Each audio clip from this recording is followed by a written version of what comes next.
Bonsoir. Merci d'être venus aussi nombreux. Alors ce soir, on va vous parler d'une opération archéologique qui s'est déroulée à partir de juin 2021.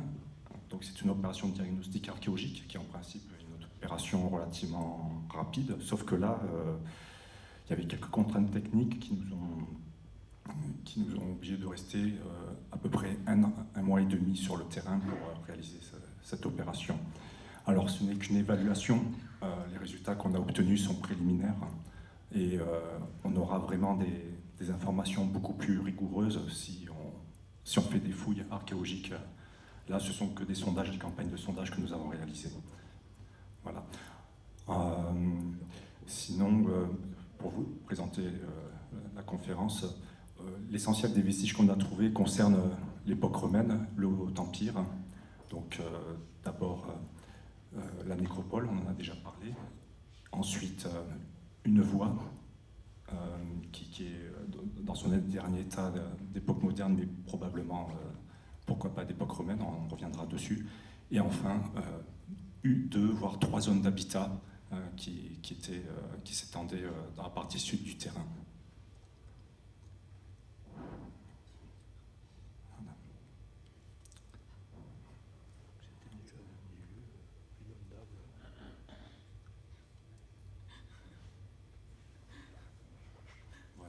Désolé. Donc voilà, c'est juste pour recontextualiser. Oui. Donc ce que je voulais vous montrer, ce sont les gorges de Château-Double, que vous connaissez tous bien entendu, et ensuite le bassin de Draguignan et l'emplacement de la prison qui est à proximité du cours de la Nartubie. Alors rapidement, c'est pour vous expliquer que le site sur un terrain alluvial. On a eu l'occasion, en faisant les tranchées, de rencontrer à une certaine profondeur des formes de tresses assez larges qui étaient constituées de galets de rivière assez importants et qui s'expliquent d'abord par la dénivellation qu'il y a à l'entrée des gorges de Château-Double et au débouché, et par période de crue, la rivière qui sort de son lit et qui forme donc des tresses, et notamment dans la zone de la prison qui forme une zone d'effondrement. Voilà. Et dans la partie sud du terrain, on rencontre les premières remontées rocheuses de la butte de Saint-Hermentaire. Et donc c'est des calcaires du Trias.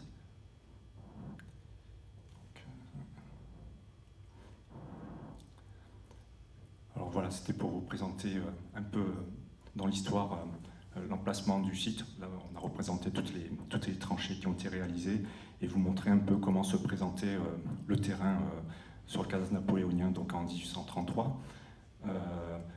L'essentiel des terres sont des terres de labour, quelques vignes le long de la route de l'Orgue, c'est le bandeau gris que vous voyez dans le coin en haut à gauche. Et donc ce terrain est traversé par une route ancienne que vous remarquez. Oui, pardon. Non, j'ai appuyé au bon moment. Pardon. Je vais m'en sortir. Voilà. Donc c'est ce cheminement que vous voyez. Et enfin, le Béal ou le canal des Moulins, que l'on voit au milieu, qui traverse tout le terrain. Et enfin, également un autre canal qui a été assez rapidement, je pense, démoli, mais on a trouvé des vestiges.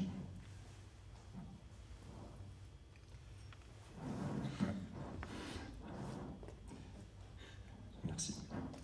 Donc voilà le site de la prison, toujours en 1928, sur une photo aérienne. On reconnaît toujours le parcellaire, il n'a pas vraiment bougé, sauf que les cultures ont évolué, on voit davantage de vignes. Et normalement, on sait que dans la seconde moitié du 19e siècle, le terrain était plus ou moins remblayé. Des apports de terre ont été effectués, justement parce que c'était des zones particulièrement humides, basses. Donc, ce qu'on voit toujours là, avec la ligne d'arbres, le Béal des Moulins. donc c'est ce béal qui démarrait au secteur de la Clappe et qui contournait par le nord puis l'est la ville de Draguignan et qui se jetait dans un arbre tubi beaucoup plus bas, dans le secteur des Crottes. Voilà.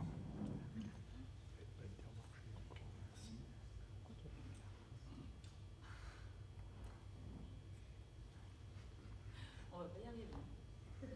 Sinon je peux appuyer. Voilà. Donc on va revenir un peu sur les découvertes anciennes qui ont été faites sur ce site, le site de Saint-Hermentaire, puisque même si on est en contrebas, le site de la villa n'est pas très loin. Alors je vous ai placé deux documents. Le premier ancien, qui est de la main de l'abbé Boyer, et qui avait pointé sur ce document toutes les découvertes qui ont été faites précédemment, depuis les années 1830 à peu près, jusque dans la fin des années 40.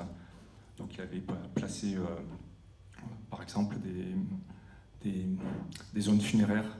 Donc là, il y avait des sarcophages en plomb, et également, alors ça, je les ai représentés sur la carte de ce côté-là. Pas toutes les informations, mais certaines. Voilà, c'est ce secteur-là. Il avait également remarqué qu'il y avait une tombe à crémation dans ce secteur-là que l'on retrouve ici. Une zone funéraire dans toute cette partie-là que je n'ai pas représenté faute d'informations. J'avais eu l'occasion de prospecter le terrain en 2014-2015. On n'avait pas repéré quoi que ce soit à la surface. Et donc là, il y avait un sarcophage en pierre qui était positionné et différentes informations, une sépulture. Là, c'était une tombe à inhumation qui était isolée, que l'on retrouve. Voilà, je ne veux pas dire une bêtise, mais ça doit être celle qui était à l'emplacement de la chapelle Saint-Gratien, à cet endroit-là. C'est une sépulture qui est datée du règne de Commode. Voilà. Donc là, vous avez un peu toutes les informations archéologiques que l'on pouvait avoir dès la fin des années 40, avec quelques améliorations quand même, puisque là j'ai représenté ce qui a été découvert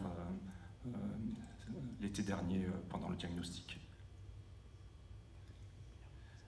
Alors là, petit rappel, hein, bien sûr, ce sont les fouilles des thermes qui ont été effectuées dès 1867-1868 hein, par le propriétaire lui-même sur la propriété de Saint-Hermentaire. Voilà, vous avez un plan. Et ces fouilles ont été reprises quasiment un siècle plus tard par l'abbé Boyer. Là, voilà, je vous ai représenté quelques documents d'époque tirés du rapport de fouilles. Et là, également un document également de la main de l'abbé qui représente un peu le domaine de Saint-Hermentaire, avec quelques informations, notamment il positionnait une ancienne voie romaine qui devait passer par le domaine. Voilà. Alors là, on avance dans le temps, on arrive en janvier 1981, la construction de prison. Désolé pour la qualité de la photo, mais bon, donc ce qui va nous intéresser, c'est surtout cette zone-là où des tranchées profondes ont été effectuées. Et c'est là que les découvertes de sépultures vont être faites. Et dès le mois suivant, en février 81, l'équipe de l'abbé Boyer vont intervenir dans les bermes même des tranchées pour découvrir les sépultures. Là, vous avez une amphore de bétique un peu effondrée en place, mais elle est complète. Et juste à côté, un coffre ossuaire en grès avec son couvercle qui est encore scellé. Donc ça sont les fouilles sont des fouilles de sauvetage qui ont été faites en urgence. Et toutes les sépultures ont été trouvées vraiment en coupe. Certaines étaient plus ou moins détruites, mais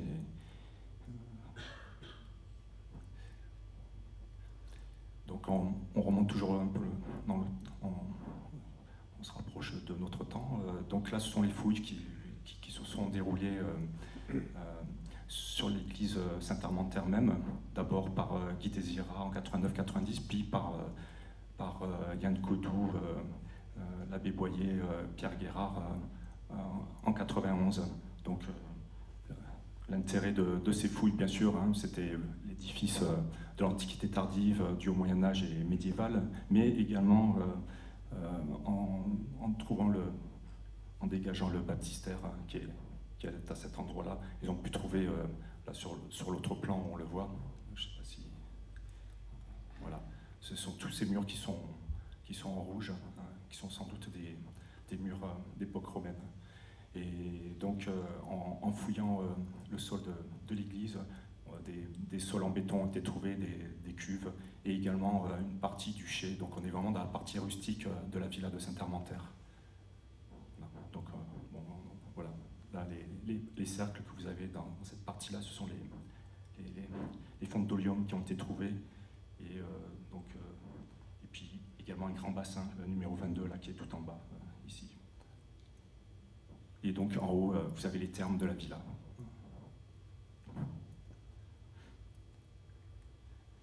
Alors voilà, ça c'était un peu l'état de la carte jusque au début des années 2000 à Draguignan. Donc vous avez à peu près tous les sites d'établissements ruraux qui étaient connus dans la plaine de Draguignan, avec bien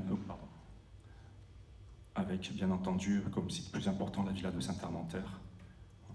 Et en 1978, à l'îlot de l'Horloge, des parties de bâtiments qui ont été trouvées en centre-ville de Draguignan également, qui correspondent d'ailleurs au tracé de la route de Fréjus-Ariège, qui est représenté en bleu ici. Donc voilà, c'est des travaux qui ont été faits également dans les années 50, qui a été publié dans une revue, l'Automobile Club, au début des années 50, et à l'intérieur de laquelle vous aviez une carte qui représentait le tracé de la route de Riez, qui, à cette époque, on le faisait passer par le vieux chemin de la Motte. Maintenant, on pense que cette voie passait par la plaine, en longeant la Nartubie, jusqu'à Draguignan. Merci. Voilà. Également des recherches sur les routes médiévales, notamment l'ancienne route de Grasse, qui figure dans l'itinéraire de Brugeois. Donc là, c'est une carte qui est inspirée de la carte des frontières est de la France, qui a été réalisée autour de 1765. Et là, vous voyez le rayonnement de Draguignan, qui est vraiment un carrefour routier, avec cette série de chemins qui s'en détachent. Donc, notamment le chemin de Castellane, bien sûr le chemin d'Aix à Grasse, bien sûr le chemin de Fréjus-Ariège, chemin d'Ops, et puis le chemin de Barjol. Voilà. Et donc ces itinéraires sont relativement anciens, pourquoi pas pour la plupart d'entre eux antiques. Alors ça c'est la carte actualisée, c'est tout un travail qui a été réalisé en 2014-2015. C'est une campagne de prospection qui a permis de faire le point sur l'occupation du sol dans le bassin de Draguignan. Alors, par rapport à la première carte que je vous ai présentée, vous voyez un peu la densité des sites qui ont pu être découverts à cette occasion. Et donc on retrouve toujours notre itinéraire principal, la route de Riez, qui est une voie bornée. Et donc la possibilité, quand tu es allé sur l'emplacement de Draguignan, et surtout l'intérêt, c'est de présenter un peu les découvertes funéraires antiques. Vous voyez les zones de concentration, notamment au sud de Draguignan, et plus particulièrement autour de Draguignan. Bon, c'est un peu ça se chevauche, mais vous distinguez aussi dessous une densité de construction, d'habitation, d'établissements ruraux, et donc la villa de Saint-Hermantère qui est à cet endroit-là. Et donc avec des hypothèses qui sont à relier avec l'emplacement des découvertes funéraires, notamment du Haut-Empire, une tombe à crémation qui a été trouvée près du pont de l'Orgue, mais également autour de Saint-Hermantère. Et, bon ça je reviendrai dessus, une voie qui a été trouvée, là je vous présente, c'est le site du Fournas qui a été dégagé il y a quelques semaines, et on avait une voie romaine également, qui est probablement un itinéraire qui pouvait passer par la villa de Saint-Hermantère, comme le suggérait l'abbé Boyer. Donc là c'est un détail, je vous montre un peu, voilà, c'est un peu plus précis pour vous, avec les découvertes funéraires, notamment sans doute un enclos rue là-bas, puisque c'est plusieurs coffres ossuaires en grès qui ont été découverts, également boulevard Max Dormois. aux allées, peut-être plutôt des inhumations à confirmer. Et donc, toutes les découvertes funéraires dans le secteur de Saint-Armentaire, autour de la villa, et donc à la prison et au pont de l'Orgue.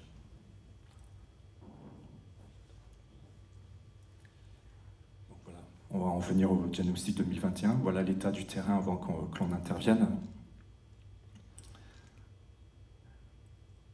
Et donc voilà, ça c'est le plan général des tranchées qui a été fait avec l'emplacement des fameuses dalles dont vous avez parlé, monsieur le maire, dans votre présentation. Vous voyez qu'on a essayé de replacer les tranchées en fonction de ces contraintes, donc de ces dalles qui étaient en place, pour essayer de retrouver des vestiges au plus près des endroits où ils avaient été signalés par l'abbé, justement. Voilà. Donc, il faut savoir que la prison a été démolie sur place et que tous les gravats ont été étalés. Donc, il a fallu les enlever, préparer les tranchées, donc faire des pré-tranchées, enlever les gravats jusqu'à 1 mètre de profondeur pour ensuite atteindre les terres plus profondes. Et enfin, on a rencontré énormément de réseaux, on n'avait pas toutes ces informations. Bon, c'était une opération un peu complexe à réaliser. Alors là, je vais parler de l'une des découvertes qu'on a fait l'été dernier. C'est donc une route ancienne. Alors là, je vous montre la fameuse carte des frontières est de la France qui a peut-être été réalisée autour de 1765 dans cette partie de la Provence. Et là, au sud de Draguignan, donc vous avez la sortie de l'enceinte 16e de la ville de Draguignan. Là, vous avez Notre-Dame du Peuple, la chapelle Saint-Lazare, et donc un embranchement. Vous avez une route à peu près plus rectiligne qui peut correspondre à l'avenue Pierre-Brossolette jusqu'au pont de l'Orgue, et vous avez un tracé plus ancien, sans doute un délaissé, qui est plus courbe et qui rejoint le pont de l'Orgue à cet endroit.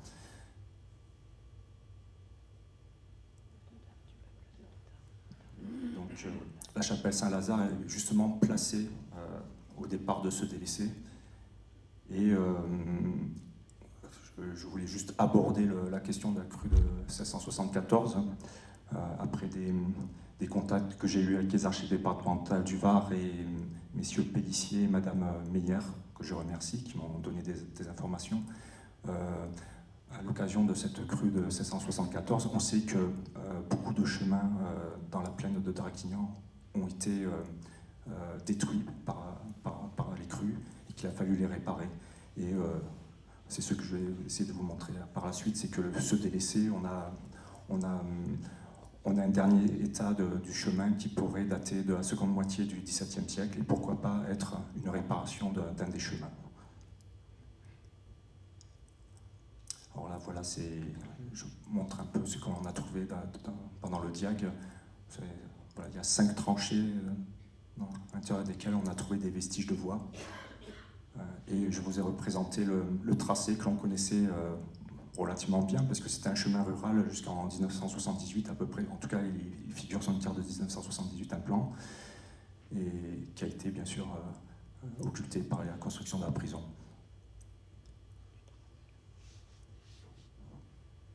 Alors voilà, ça c'est une découpe que l'on a pu faire de cette voie, qui est relativement large, qui fait 6 mètres de large. Alors vous voyez qu'elle est profondément ancrée, avec des murs bordiers très profonds, qui sont bâtis à la chaux. Et on a retrouvé dans sa construction justement de la céramique vernissée marbrée qui nous ramène plutôt à l'Ancien Régime. Ensuite, vous pouvez remarquer qu'il y a eu un creusement pour faire une sorte de comment appeler ça, un drain en galets, uniquement de galets de rivière, justement probablement pour drainer la voie. Et là, vous avez la bande de roulement avec des niveaux d'empierrement qui sont recoupés justement par ce drain. Alors là, on ne voit pas très bien, on le voit mieux sur la coupe, Vous avez l'encaissant, hein, c'est du limon, un sédiment fin qui a été creusé, soit par des fossés, soit par des aménagements de voies. Et dessous, on retrouve les galets de rivière. Donc là, vous avez toutes les séquences que je vous ai expliquées, justement avec les niveaux d'empierrement et les recoupements.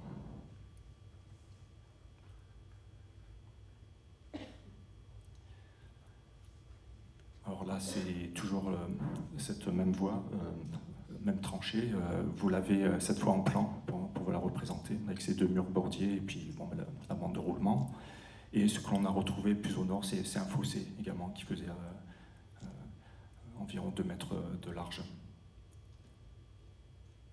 Donc là, ce sont des détails de la structure, toujours de ces murs construits, bâtis à la chaux et donc profondément ancrés également. Donc juste pour revenir derrière, j'ai oublié une petite chose, c'est que dans les niveaux plus anciens, on a retrouvé dans les limons uniquement de la céramique modelée, et puis dans les fossés du matériel d'époque romaine. Alors on ne peut pas attester qu'il y avait une voie d'époque romaine, hein, c'est beaucoup dire, mais c'est quand même un chemin qui traverse la nécropole que l'on va vous présenter ensuite.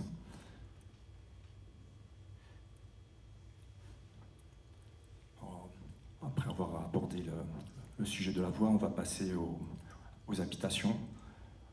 On se situe là, cette fois, plutôt au sud du terrain. Vous avez la limite sud de la prison et une dernière tranchée, c'est la plus méridionale qui a été ouverte et qui a livré donc quelques murs. Également dans cette tranchée, probablement le même bâtiment, on n'a pas de certitude. On n'a pas pu sonder cette partie qui est très altérée. On a le passage de plusieurs gros pluviaux et puis c'est l'emplacement de l'ancienne enceinte de la prison. Et enfin, cette zone, également probablement notre habitat. Donc les deux tranchées sont à mettre en relation. Et je vais vous présenter ça maintenant. Alors là, c'est un caniveau assez classique, hein, avec un dallage de pierres scellées à la chaux. Donc des pierres calcaires qui certainement se situaient dans un espace ouvert. Et là, c'est dommage, c'est sombre, on ne voit pas très bien, mais donc c'est une constitution classique avec un fond de tuiles à rebord et puis des parois en pierre avec un dallage par-dessus.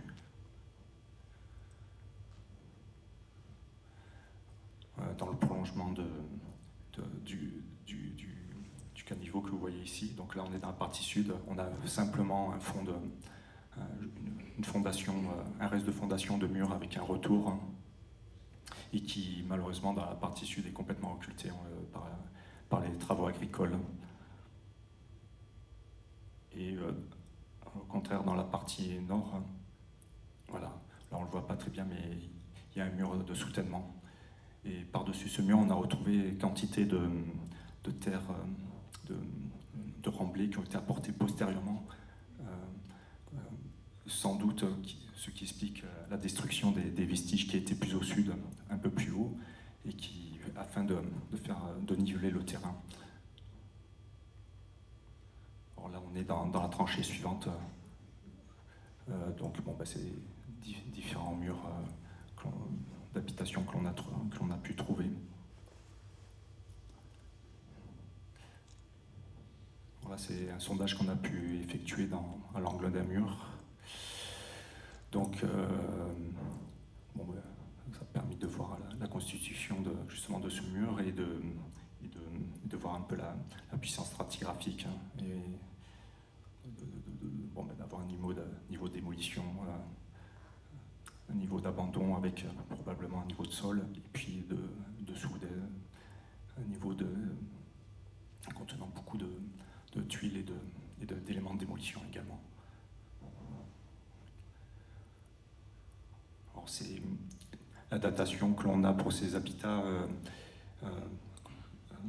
ne dépasse pas normalement la fin du deuxième siècle de notre ère. Et c'est que dans la tranchée 41, on a trouvé un niveau en place qui pourrait dater du début de notre ère, donc une datation au Empire 1er, 2e siècle, voire 3e siècle. Et là, c'est donc la tranchée Appuyant qui a été ouverte au sud du terrain. Également, on retrouve des successions de murs longs parallèles avec des retours. Donc là, parmi les retours, donc un mur suivi d'un pied droit avec un seuil, les pieds. Et donc, on a trouvé également des aménagements de foyer. Bon, c'est pas très visible, hein, les couleurs sont pas très justes. Bon, ben là, il y a un important niveau cendreux, sans doute un reste de sol fait avec des morceaux d'amphore. Et là, pareil, pour cet habitat, on n'a pas trouvé de mobilier qui puisse dépasser la fin du 2e siècle de notre ère. Et là, c'est le dernière tranchée qui a livré des vestiges d'habitation. Donc la tranchée 47 qui est en haut sur le plan qui est ici. Donc là, on a fait un sondage dans l'angle du mur justement pour voir un peu la constitution de ces derniers et également voir le remplissage de la tranchée de fondation avec là, vous le voyez, il y a des blocs de pierre qui sont déposés au fond ainsi que des déchets de taille. Alors, on les retrouve ici. Et par contre, le mur auquel il est chaîné, là on remarque un ressaut de fondation. Alors là, c'est montrer un peu le mobilier qu'on a pu retrouver. Ça, c'est dans un niveau d'abandon. Hein, donc là, on a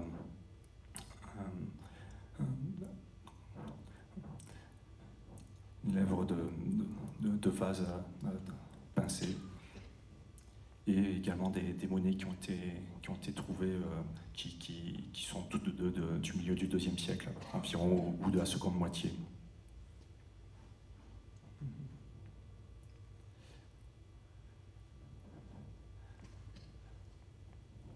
Donc voilà, donc ça représente 2 voire 3 zones d'habitation qui se rajoutent à celles que l'on a pu découvrir. La première à l'occasion de la construction du centre commercial Carrefour au Salamandrier en 1991. Alors là, les vestiges qui ont été trouvés malheureusement étaient déjà quasiment tous détruits, mais il restait une cuve, un sol en béton et un peu de mobilier, essentiellement du Haut-Empire. Et les prospections ont également montré qu'il y avait une autre zone d'habitat un peu plus au nord que le centre commercial, sur l'autre versant, sans doute un autre établissement rural. Donc dans le secteur de Saint-Hermentaire, effectivement, il y a une grosse densité d'établissements. Alors, bien sûr, il est difficile de savoir s'ils étaient reliés à cette villa, si c'était des dépendances ou pas. Mais toujours est-il que les habitats que l'on a trouvés sur le site de la prison en 2021, effectivement, ils sont assez proches de la nécropole et semblent faire fonction d'écran quand même. Hein. S'il fallait relier ces sépultures à de l'habitat, pourquoi pas ces habitations ou une voie qui pourrait venir du secteur de Draguignan pour aller jusqu'au pont de l'Orgue.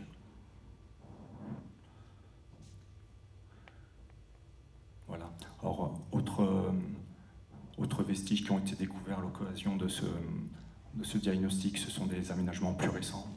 Alors, je vous ai déjà évoqué le Béal ou le canal des Moulins qui est représenté ici en haut, en tiré. On a pu le retrouver dans 2 tranchées, celle-ci et surtout celle-là. Je vais vous montrer ensuite sur une diapo à quoi il ressemblait. Et également un autre canal qui existait durant la première moitié du 1er siècle, en tout cas il est sur le cadastre napoléonien, et qui apparemment a été détruit à l'occasion d'importants nivellements de terrain. Alors voilà, ça c'est justement dans une des tranchées à l'ouest de la prison. vous avez donc une partie de voie du chemin que je vous ai présenté tout à l'heure avec un muret bâti à la chaux. Le deuxième, on ne l'a pas trouvé, on n'avait que le dallage et puis un talus. Et contre ce talus, on a retrouvé donc le béal qui est relativement bien bâti. Hein, je voulais y représenter ici, des pierres bien équarries.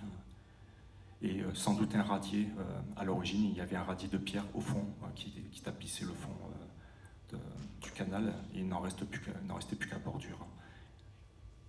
Il faut savoir que ce canal a été utilisé jusqu'à la construction de la prison. Et là, c'est le deuxième aménagement qui est un peu plus au sud, qui est assez particulier, parce que ce canal était soutenu par un mur particulièrement épais. Là, vous le voyez en coupe à deux endroits.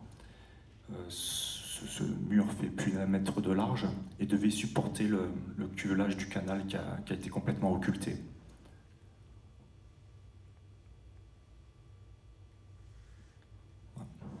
Voilà.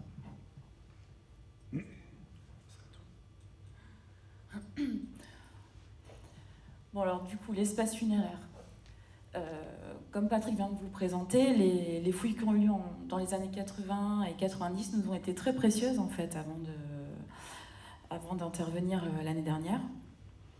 Et surtout, on a pu voir avoir une meilleure idée en tout cas de la superficie de cette nécropole qui au départ, alors comment ça marche ? Comme ça. Qui au départ était quand même très localisée par ici. Donc plutôt allongé, hein, vraiment une forme très ovalaire. Et l'apport de l'intervention en fait de l'année dernière nous a fait déplacer en fait toutes ces limites.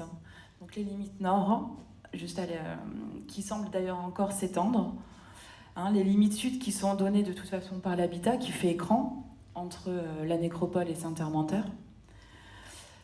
Et les limites donc du coup sud-est. Ici. Donc on passe de quelque chose comme ça à quelque chose de beaucoup plus grand, hein, et c'est plutôt pas mal. Ah oui, je comprends, c'est pas facile. Donc du coup, le diagnostic de l'année dernière nous a permis de pouvoir cibler plus ou moins certaines limites de la nécropole. Donc on a vu que par ici, il n'y avait rien. Par ici, on n'a rien. Donc du coup, on pense avoir la limite de la nécropole, hein, qui se tient par ici. Par ici. Ici, l'habitat, hein, comme on vient de voir. Dans cette tranchée, rien de funéraire non plus. Et ensuite, dans l'extrémité en fait nord-ouest, on n'a rien non plus. Donc, bon, on est à peu près sûr, en tout cas, qu'il y a une limite ouest, une limite ouest. Et la limite sud de la nécropole. Donc on pense qu'elle peut continuer à se développer vers le nord, hein, par ici, ce ne serait pas étonnant, et un peu plus vers l'ouest, par ici.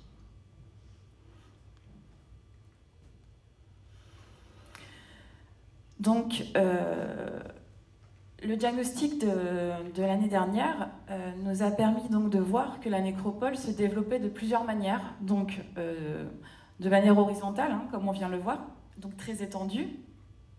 C'est pas simple. Hein. Donc super étendu, et en même temps d'une manière verticale, c'est-à-dire qu'il y a plusieurs niveaux en fait sépulcraux, ce qui montre du coup plusieurs occupations funéraires.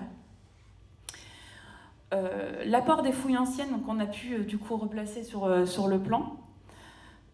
Donc ce sont toutes ces sépultures-ci, hein, en rouge, montrent quand même un développement en noyau, hein. On a un noyau de sépulture par ici, à proximité d'un mur qui avait été trouvé, donc pourquoi pas un mur d'enclos. Un noyau par ici, et ensuite des sépultures un peu plus disparates.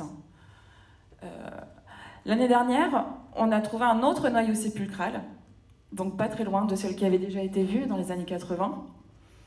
On a trouvé une partie du coup d'un enclos funéraire avec quelques sépultures juste autour. Et des petites structures, hein, qui sont un peu plus éloignées et un peu plus disparates.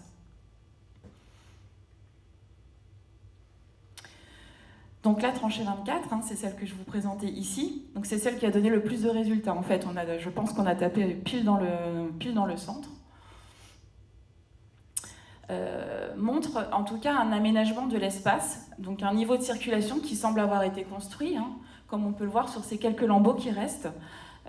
Donc un niveau caladé avec des galets vraiment de plusieurs couleurs, de plusieurs tailles. En tout cas, quelque chose de bien tassé, donc il n'y a pas de doute pour que ce soit quand même un niveau de circulation. Avec pas mal d'objets déposés, retrouvés à plat sur ce niveau.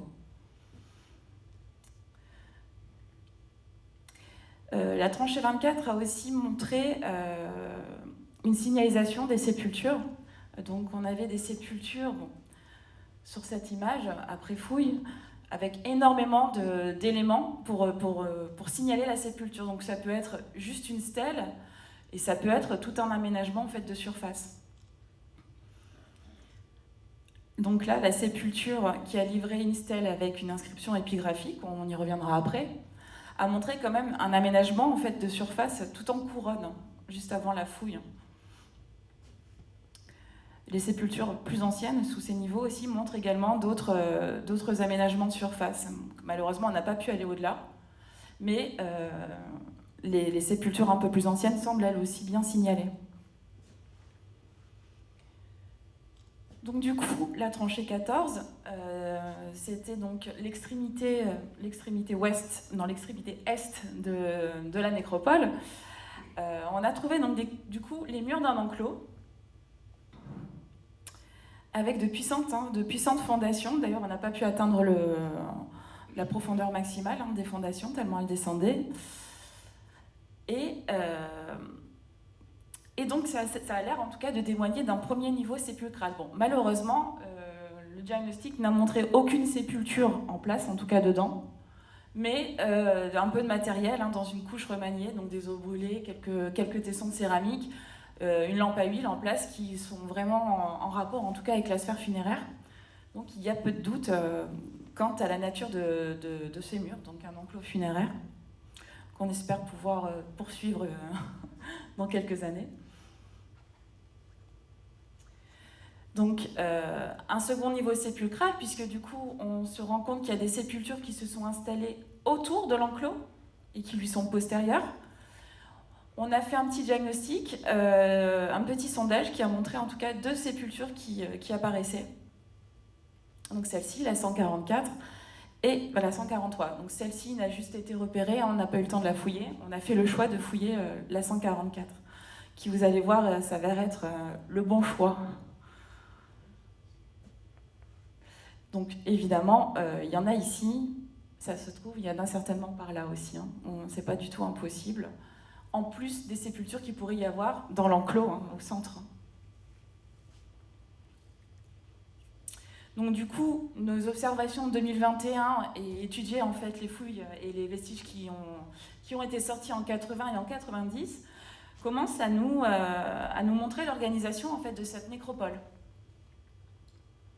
Donc on va d'abord avoir des structures, donc ce que j'ai appelé les structures marginales, donc les structures limitrophes en limite de nécropole, qui seraient plutôt en rapport en fait avec l'action de faire la crémation. C'est-à-dire qu'on ne serait pas sur des structures sépulcrales, mais plutôt dans la transformation du corps par le feu.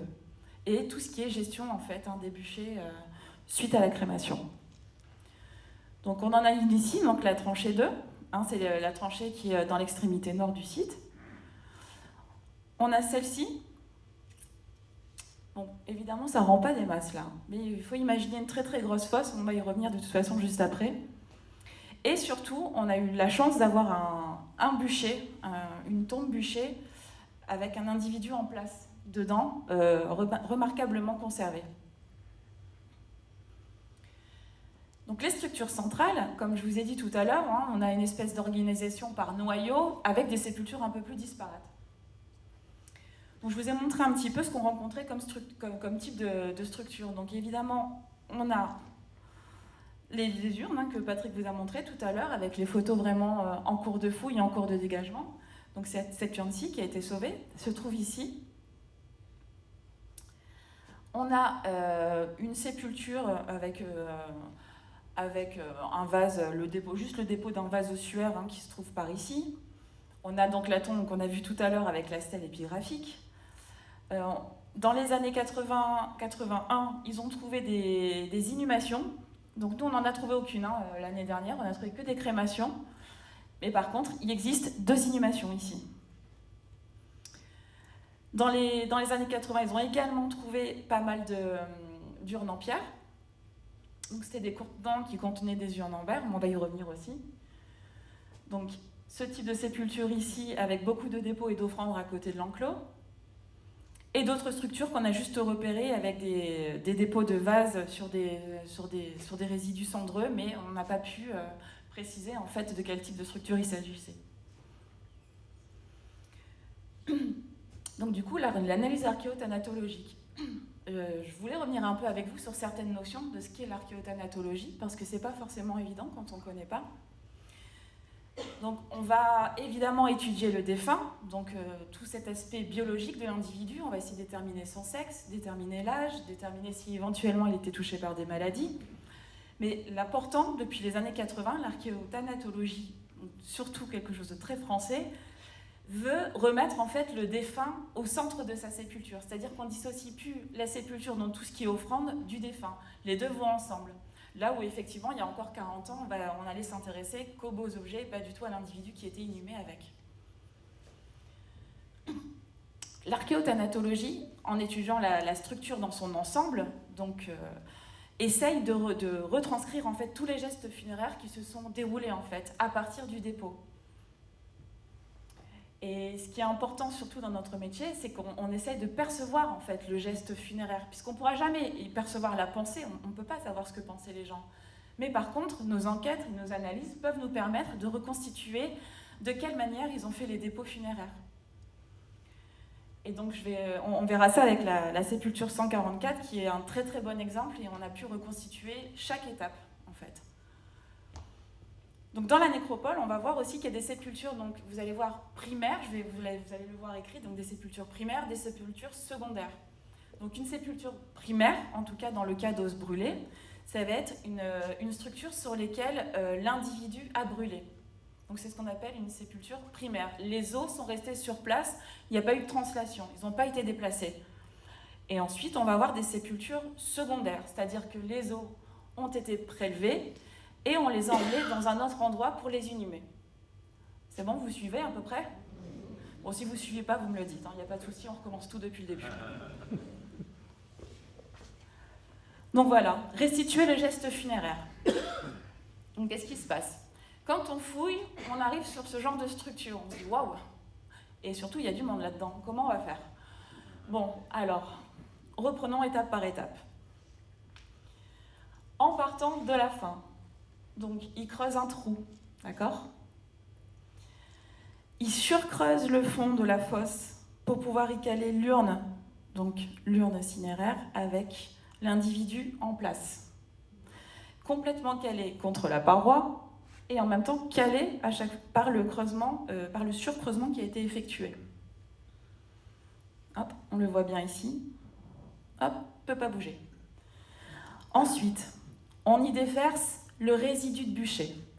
À l'issue d'une crémation sur un bûcher funéraire, on a évidemment le défunt qu'on va prélever en partie ou entièrement, et il va rester le reste en fait, les objets qui ont pu l'accompagner, des os qui n'ont pas été prélevés. Tout ça, ça s'appelle le résidu de bûcher. Le résidu de bûcher, il a été déversé contre l'urne.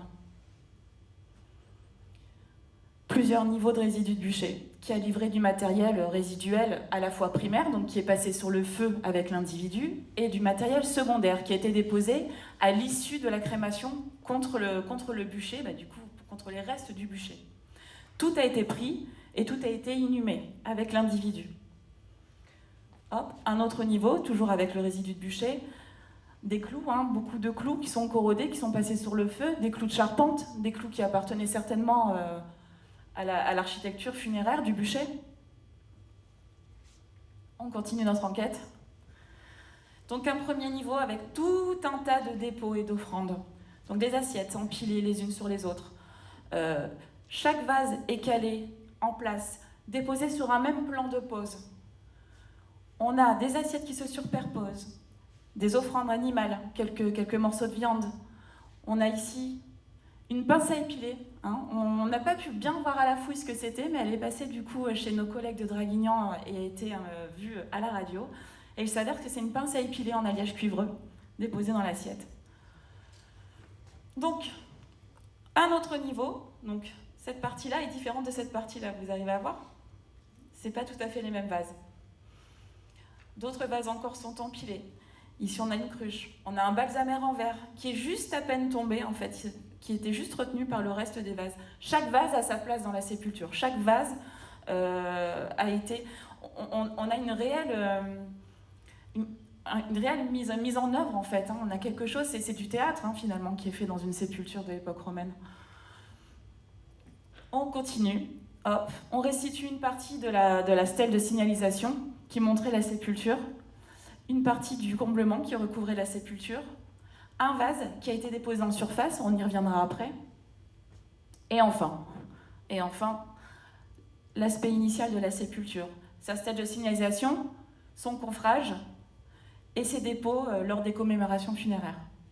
Voilà, donc la tombe 144 est vraiment quelque chose d'assez rare parce qu'on a pu restituer tout ça, et je vous assure que pour un anthropologue, ça vaut tout l'or du monde parce que c'est très très rare de percevoir tout ça. Donc, une fois qu'on a fouillé notre sépulture, qu'on a ramassé tout le matériel, etc., on n'a pas le temps de fouiller l'urne funéraire sur place, donc qu'est-ce qu'on fait ? Eh ben, on l'emballe, on la plâtre pour bien solidariser le vase, pour pas que les ossements puissent s'effondrer, et on l'emmène en laboratoire, où on va avoir le temps de la fouiller. Et ça donne ça. Et on fouille passe par passe, comme si on était sur le terrain, mais du coup en version miniature. Donc l'archéothanatologie, je vous ai dit que c'était aussi l'aspect biologique de l'individu. Bon, malheureusement, on n'a pas pu fouiller énormément de structures, puisque c'était le cadre d'un diagnostic, et surtout, les os brûlés, vous imaginez bien que déterminer le sexe d'un individu sur des fragments d'os brûlés, c'est quelque chose de quand même très très compliqué et quelque chose de très très rare. À part Pompéi, c'est très rare de pouvoir le faire. Mais on a pu le faire une fois. Donc on a pu fouiller 14 structures funéraires l'année dernière, où on en a repéré en tout cas. Donc 5 individus, dont un fœtus de 8 mois, 2 adultes jeunes, un adolescent, 2 adultes matures. Parmi tous ces individus, un individu féminin. Vous allez me dire, ouais, super, voilà, on le sait. Oui. Donc, pour l'instant, on ne peut pas aller au-delà, on ne peut pas discuter de tous ces chiffres, mais en tout cas, c'est déjà un premier point et un premier aspect de l'aspect biologique, en fait, de cette population. On a essayé d'ajouter tout ça à ce qui avait été vu dans les fouilles anciennes, parce que les structures, et en tout cas les individus, ont été également fouillés dans les années 80, et ils ont été étudiés, notamment par Gilles Grévin et le couple des docteurs Arnaud. Donc ils ont pu sauver 18 structures, ce qui est quand même pas mal. Et vraiment, dans ces 18 structures, on a une variabilité de modes de dépôt et de structures différentes qui sont vraiment à souligner. Ils ont également déterminé un individu de 8 mois, un adolescent, 2 adultes jeunes, un adulte mature, et 4 tailles adultes. Bon, alors 4 tailles adultes, c'est quand on ne peut pas dire si c'est un adolescent ou un adulte, pensez bien. Et là, on a trouvé un individu masculin. Bon, voilà. On sait que dans cette nécropole, il y a une femme et un homme. Voilà. C'est pas mal, hein. On verra bien sûr dans des fouilles ultérieures pour pouvoir préciser tous ces aspects-là. Mais je tenais quand même à vous le partager parce que bon, c'est quand même pas rien. Ça veut dire que quand même, tout le monde est représenté dans cette nécropole. Et c'est à souligner. Sauf les très jeunes enfants. Pour l'instant, on n'en a pas. Quelques remarques en fait sur les lésions paléopathologiques, parce que l'anthropologue va s'intéresser aussi à l'état de santé des gens. Et bien que l'os soit brûlé, certains os sont suffisamment conservés pour pouvoir laisser des traces, des traces qui proviennent de maladies. On ne peut pas préciser quelle maladie, mais en tout cas, on a quelques pistes. Donc le tout petit individu, là, de 8 mois, il s'est avéré que lui, il avait une infection généralisée sur l'ensemble de son squelette. On avait des signes qui montraient qu'il était atteint d'une infection. Par contre, impossible de dire laquelle, mais en tout cas, il était déjà malade. l'autre défunt montrait par exemple tout un tas de remodelages osseux qui témoignaient également d'une infection, donc une infection non spécifique, puisqu'on ne peut pas non plus la préciser. Pareil pour d'autres individus. En fait, les infections se retrouvent assez souvent finalement sur la nécropole de l'ancienne prison. Bon, c'est que 4 individus, c'est rien du tout, mais déjà ça montre certaines tendances quand même. Des marques de remodelage osseux en lien avec l'âge aussi. Donc on a des individus un peu plus âgés. Bon, vous allez me dire, adulte mature, on va estimer un adulte mature entre 30 et 50 ans. C'est pas bien âgé, mais en tout cas, c'est déjà suffisant pour avoir tout un tas d'arthroses sur l'os qu'on peut voir. Donc des remodelages osseux en adéquation avec l'âge, mais aussi certainement, en tout cas, avec des activités. C'est le cas notamment pour cet individu-là, de la sépulture 241, puisque c'est un individu jeune, mais qui montre quand même des remodelages osseux très importants. Donc je pense que c'est lié à une activité répétée, mais bon, à voir, à préciser.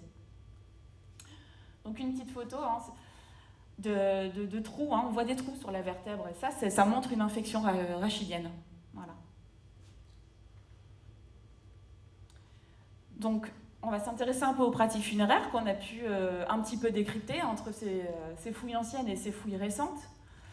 Tout à l'heure, je vous parlais d'un bûcher avec un individu qui a été brûlé, et surtout, chose incroyable, il a été laissé sur place. Parce que la plupart du temps, quand même, les individus, ils vont brûler, mais on va ramasser les os, on va les prélever. Là, ça n'a pas été le cas. Le bûcher de l'individu, en fait, est devenu sa tombe, tout simplement. Donc, c'est ce qu'on appelle des tombes bûchées. Donc, bien que l'individu soit brûlé, on peut déjà repérer plus ou moins la position sur le bûcher. On voit un peu une position fléchie, et en tout cas, on a clairement l'orientation du corps, qui est bien nord-sud. Avec des petits détails osseux, là, on a un morceau de mâchoire, par exemple. Voilà, donc tout fragmenté, mais en tout cas qui n'a pas été ringardé. On peut voir grâce à ça que du coup le bûcher a été brûlé, s'est effectué tel quel. Il n'y a pas eu de rimbardage, on n'a pas dû relancer le feu finalement. Donc du coup, ça nous apprend déjà énormément de choses là-dessus. Sous l'individu, on a eu la chance d'avoir en fait plusieurs bûches laissées telles quelles en place, et qui nous ont permis aussi de pouvoir restituer l'assemblage en fait des planches. Malheureusement là ça rend pas très bien, mais on a quand même toutes les lignes, tout le côté ligneux du bois qui va dans les deux sens. Donc on peut totalement imaginer que les bûches elles étaient bien croisées sous l'individu. Malheureusement ça se voit pas bien sur la photo, mais on a un creusement en fait dans l'une des parois du bûcher. Et on a imaginé que peut-être il pouvait y avoir une partie de la structure en bois qui pouvait s'appuyer justement sur ce creusement, qui s'est affaissé au fur et à mesure de la crémation, ce qui fait que les cendres étaient d'ailleurs plus réparties d'un côté, donc celui-ci, plutôt que de l'autre, au moment de l'effondrement. Donc là encore, cette tombe bûchée nous a permis de pouvoir restituer pas mal de choses, de pouvoir essayer de comprendre et restituer l'appareil, en tout cas qui a été fait en bois pour pouvoir brûler l'individu, et c'est quelque chose également de très très rare. Ce qui est à souligner aussi sur cette structure, je pense, c'est vraiment l'absence de matériel. En fait, il y a juste eu la structure, donc le bûcher, son comblement, l'individu, aucune offrande, aucun vase, rien. Donc une petite planche avec des schémas pour vous montrer quel type de structure secondaire de crémation on a pu avoir sur le terrain. Donc des dépôts mixtes. Donc les dépôts mixtes, tout à l'heure, je vous parlais de résidus de bûcher, je vous parlais de vases ossuaires, je vous parlais de prélèvement d'individus. Un dépôt mixte, ça va être l'individu prélevé avec ses os nettoyés, mis dans la sépulture, avec le reste de son bûcher, donc son résidu de bûcher. C'est ce qu'on appelle une structure mixte. Après, bien sûr, ça se décline. On a donc le dépôt du vase ossuaire, donc de l'urne, de ce qu'on appelle l'urne, mais on parle plutôt de vase ossuaire, dans la fosse, donc simple fosse, ou alors dans un autre contenant. Donc ça peut être un coffrage, ça peut être une amphore de bétique, ça peut être une grosse urne en grès, comme on va pouvoir le voir. Voilà, ça peut être tout un tas de choses. Ça peut être un coffrage fait de tégulés, ça peut être un coffrage de pierre. Et ensuite, on a les uniques dépôts de résidus de crémation, mais pour un individu. Donc en simple fosse, ou en coffrage. Donc à chaque fois, ça se décline de la même manière.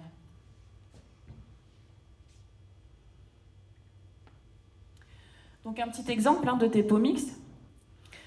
Donc le vase ossuaire déposé avec une coupelle, une cruche et tout autour en fait le résidu de bûcher.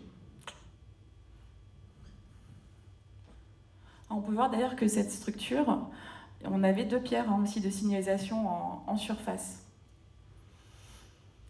Donc voilà ce que je vous expliquais, les vases ossuaires qui pouvaient être déposés dans des coffrages. Donc ça c'est un très bel exemple des années 80 qui a été remonté bien sûr et restauré, mais voilà le type de vase ossuaire qu'on a pu avoir dans les années 80 sur le site de l'ancienne prison. Super burn en verre, donc je suis assez triste de ne pas en avoir trouvé. Monsieur le maire, j'aimerais absolument pouvoir y retourner. Voilà, donc je vous en conjure. Donc comme si c'était pas suffisant, une super burn en verre qui est placée dans une super burn en grès. Ça fait quand même beaucoup de choses. Et on n'en a pas eu non plus, donc encore une fois, c'est un appel au secours de la part du service départemental. Et enfin, les dépôts de résidus de crémation. Donc le dépôt uniquement du résidu de bûcher dans la tombe. Et pourquoi c'est le résidu de bûcher? Parce qu'on a vraiment du matériel primaire et secondaire qui a été pris sur le bûcher, qui est mélangé aux os, qui sont dispersés en fait dans le comblement de la sépulture. Il n'y a pas de rangement apparent des os, si vous voulez. Une autre petite structure de crémation qui a juste été repérée mais pas fouillée, avec le dépôt secondaire d'un vase et certainement le résidu de bûcher. Vient ensuite une autre type de structure, et celle-ci est particulièrement complexe puisque c'est quelque chose que, en tout cas personnellement, je n'ai pas encore rencontré avec de si grandes dimensions.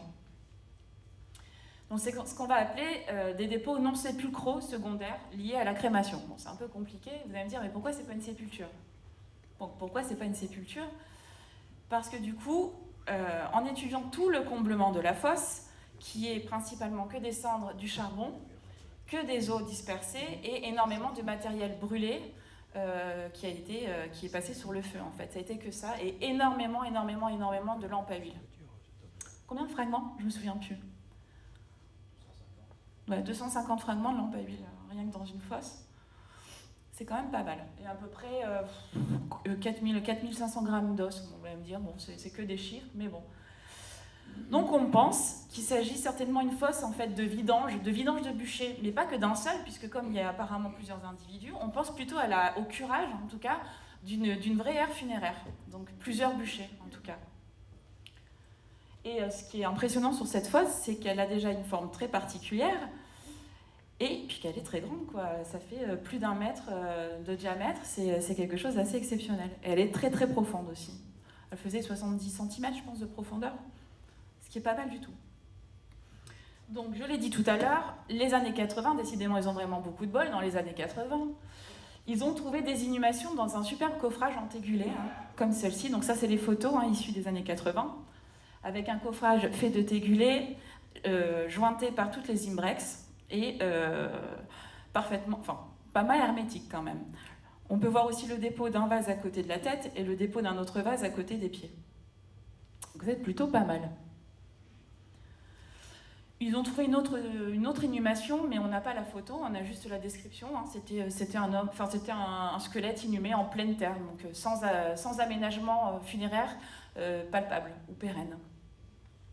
Et à chaque fois, les 2 individus sont allongés sur le dos avec les bras le long du corps et les avant-bras fléchis sur le bassin.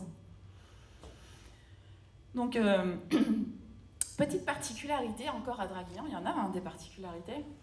C'est les inhumations des tout-petits dans des vases. Donc là, les tout-petits, pour des raisons de rites funéraires, ne sont pas brûlés, ils sont inhumés. Et là, ils sont inhumés dans un vase, en fait, qui a été du coup, enterré, avec juste une fosse adaptée aux dimensions du vase, en fait, de son contenu. Donc entre symbolisme et même pragmatisme, donc le symbolisme, c'est plutôt le côté comme le ventre de la mer, quelque chose une matrice en fait, quelque chose de très petit pour pouvoir contenir le petit enfant. Pragmatique parce que généralement c'est des vases qui proviennent de la cuisine. On a pris le vase de la cuisine qui traînait, on a mis le petit dedans. Bon. Voilà, chacun sa version. Bon, en tout cas, on a pu voir, parce que les os du petit sont très très bien conservés, qu'il était inhumé en position fléchie. Donc, sur le côté gauche, le dos adossé en fait à la paroi, les jambes repliées mais en équilibre. Et il a certainement été inhumé en fait dans un sac, donc ce qu'on appelle un contenant périssable, hein, un sac en textile, peu importe, ou peut-être une jatte, mais là je pense plutôt à un contenant très souple, donc à un sac. Ce qui fait que lors de la décomposition du corps, les os sont d'abord tombés, mais ensuite le sac s'est décomposé bien après, ce qui fait que les os n'ont pas bougé et ne se sont pas du tout retrouvés dans cette partie-ci du vase. Donc du coup, le vase, également, il y avait le sac avec l'individu posé dedans, et le vase n'était pas comblé. Donc il s'est décomposé en espace vide. Voilà. Donc le dépôt du mobilier. Donc plusieurs types de vases. Des vases à boire, des vases pour manger, des vases à parfum, comme un balsamère en verre, des gobelets, des assiettes. Voilà, tout un tas de riches céramiques qui accompagnent le défunt à chaque fois dans les tombes à Draguignan. Donc ça, c'est quelques photos des années 80, du mobilier qu'ils ont pu également retrouver. Et là, bon, pour le coup, qui a été restauré. Donc un gobelet en verre, tout ça, toujours des assiettes en sigillé, des lampes à huile. Et surtout, de l'industrie en fait osseuse. Voilà, on a l'os en fait qui est...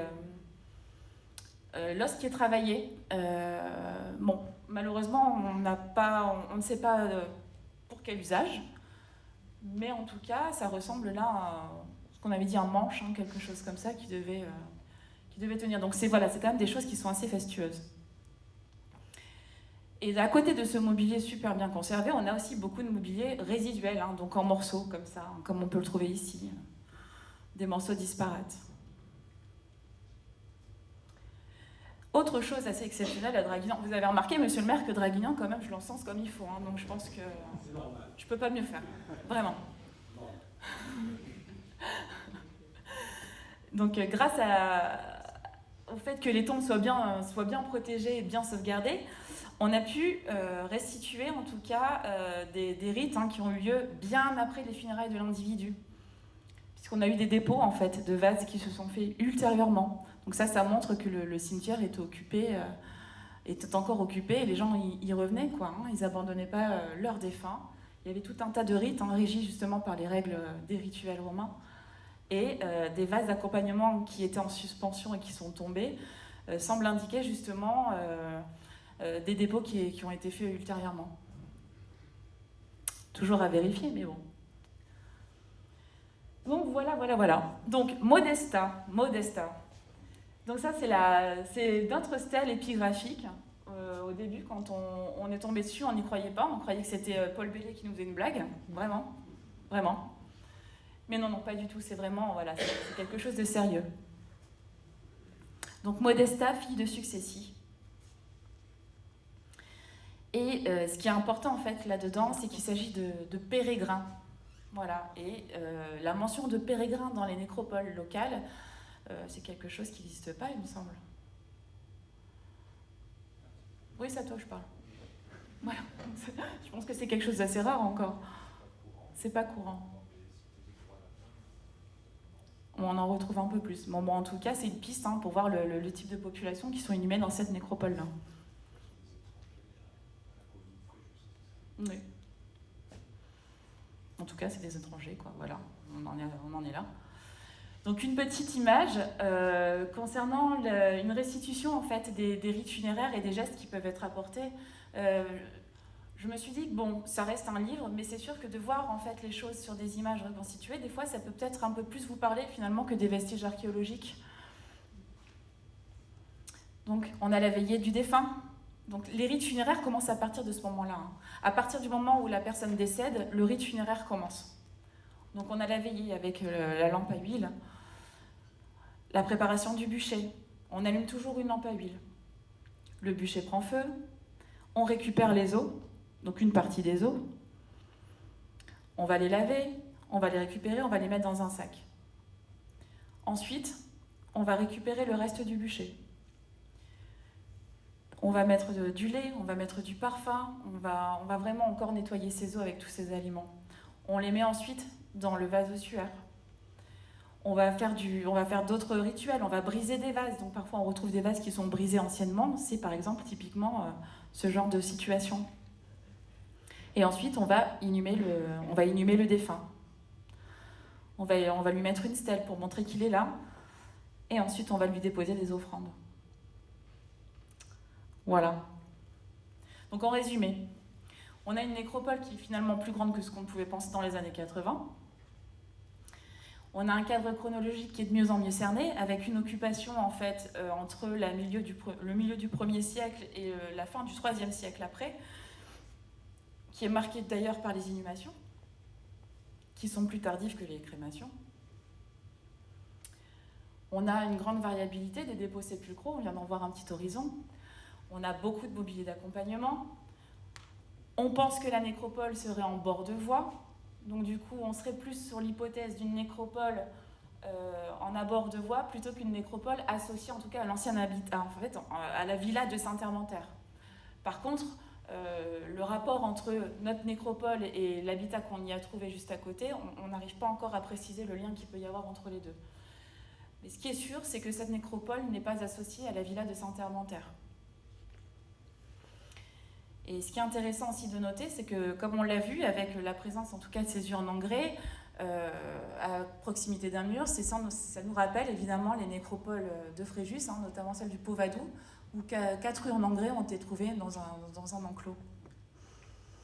Donc c'est une nécropole qui s'en sert parfaitement en fait, dans le contexte local, des nécropoles du Canet des Morts ou du nécropole de Fréjus, voire des autres nécropoles que Patrick vous a présentées dans le bassin de Draguignan.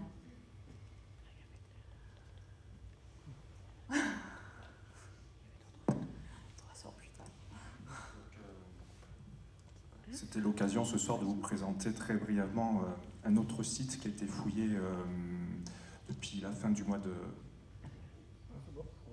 Non, c'est bon, excusez-moi. Qui a été fouillé depuis la fin de décembre dernier jusqu'à la fin du mois de février, donc c'est tout récent. Et on est également dans l'orbite de Saint-Hermentaire, il est tout près. On est, le lieu dit, c'est le Fournas. On est au bord de l'avenue Saint-Exupéry que vous pouvez voir sur cette photo aérienne en bas. Donc, peut-être pour les Dracénois, vous connaissez ce chantier qui est assez grand. Et donc, on est intervenu de manière totalement fortuite. C'est au cours d'un terrassement que les vestiges ont été découverts. Et voilà, donc c'est un site d'habitat d'époque romaine qui a été en partie abîmé anciennement par les cultures, mais également par les terrassements qui étaient en cours. Et voilà, vous avez une cour centrale. Oh, pardon, c'est ça. Voilà, donc une grande cour centrale. On n'a pas la limite ouest, donc un corps de bâtiment nord, sans doute les pièces d'habitation. Et donc une partie plus agricole avec dans l'angle une salle de pressurage qui nous indique la fonction de ce bâtiment, du moins une des fonctions de ce bâtiment, avec sans doute un chai attenant. Malheureusement, il n'y avait plus de niveau de sol à partir de cette zone-là. Il ne restait plus que les murs et même les fondations de murs. Et donc, et enfin, dans l'angle du bâtiment, on peut voir qu'il y avait un puits, et donc le mur de clôture sud de ce bâtiment.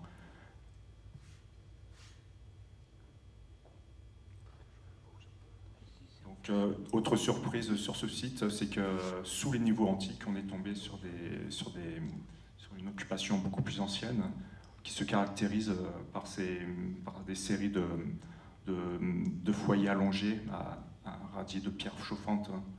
Donc, on a trouvé toute une batterie. On n'a pas les limites, c'était relativement vaste. Ça devait couvrir toute la partie sud de la parcelle du projet.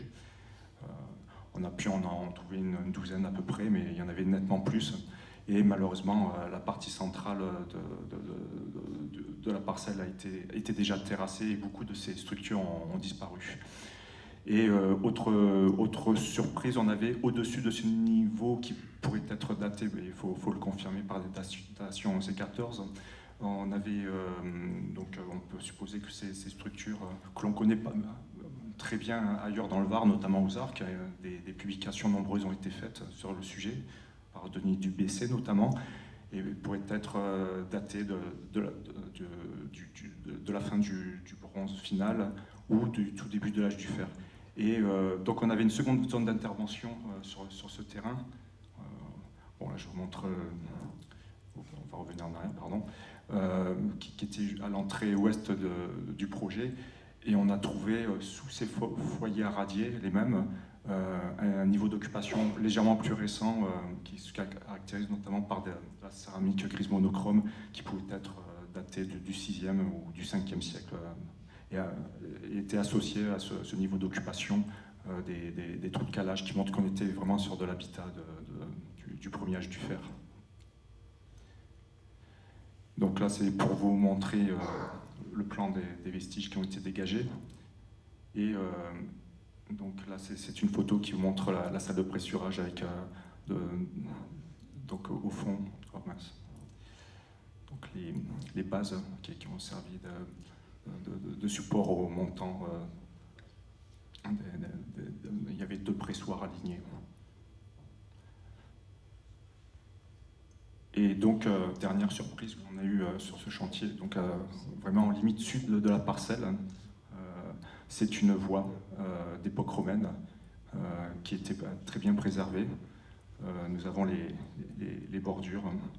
C'est une voie qui faisait un peu plus de 4 mètres de large, avec un radier de pierre qui a été dégagé, vous le voyez ici, et par-dessus des recharges, différentes recharges, essentiellement avec des galets. Et cette voie repose sur les niveaux de l'âge du fer que je vous ai évoqué tout à l'heure. Et donc cette voie, si on se resitue, si on se place sur une carte, donc le site du Fournas qui a été fouillé très récemment, on se situe ici. Et donc cette voie est donc en limite sud de la parcelle, pose la question de son itinéraire. Donc sans doute, là je vous ai représenté la route de Riez, et cette voie peut-être permettait de longer le piémont des Incapis, ce sont ces collines qui sont tout le long, qui se terminent par la butte de Saint-Armentaire. Et donc cette voie pouvait longer par le sud ces collines. Ensuite, son itinéraire est un peu plus compliqué à retracer. Soit on reprend l'hypothèse de l'abbé Boyer, donc c'était une voie qui pouvait passer par Saint-Armentaire. Alors aussi, ça pose aussi la question de son statut, de cette voie, parce qu'en principe, même si c'est une voie secondaire, on les place quand même à l'écart de villas, sauf si c'était un chemin qui desservait directement celle-ci. Alors, bon, ça pose cette question. Ou autre supposition, puisque là, à cet emplacement, en 1914, avait été trouvé pas mal d'inhumations d'époque romaine. Elles sont difficilement datables. Mais pourquoi pas faire prolonger l'itinéraire par le piémont pour rejoindre le pont de l'Orgue. Voilà.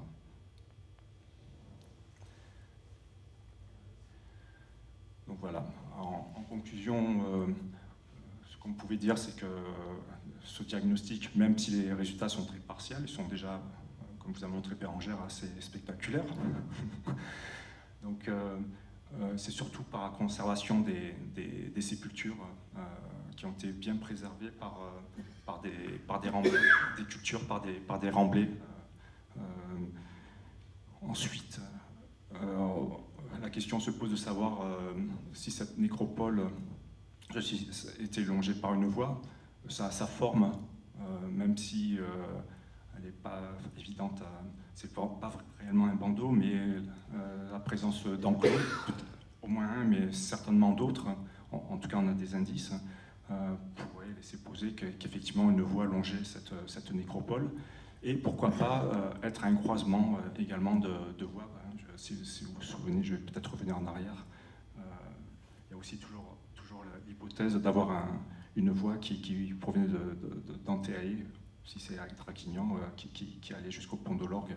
Donc dans le secteur de la prison, on pouvait avoir un croisement de chemins. C'est une hypothèse. Et donc aussi, ce qui serait intéressant de mener, c'est une recherche sur l'habitat qui a été découvert dans la partie sud du terrain. On en sait assez peu, malheureusement, dans les sondages n'ont pas été assez concluants. On ne peut pas déterminer la fonction. On sait que c'est de l'habitat. Il y a beaucoup de vaisselle domestique, ça c'est sûr, mais on n'a aucune fonction. On n'a pas été capable de voir s'il y avait de l'artisanat ou des activités agricoles particulières. Donc l'intérêt serait de pouvoir étendre les recherches sur ces zones-là pour vraiment avoir déjà un plan de ces vestiges et essayer de trouver davantage d'informations. Voilà.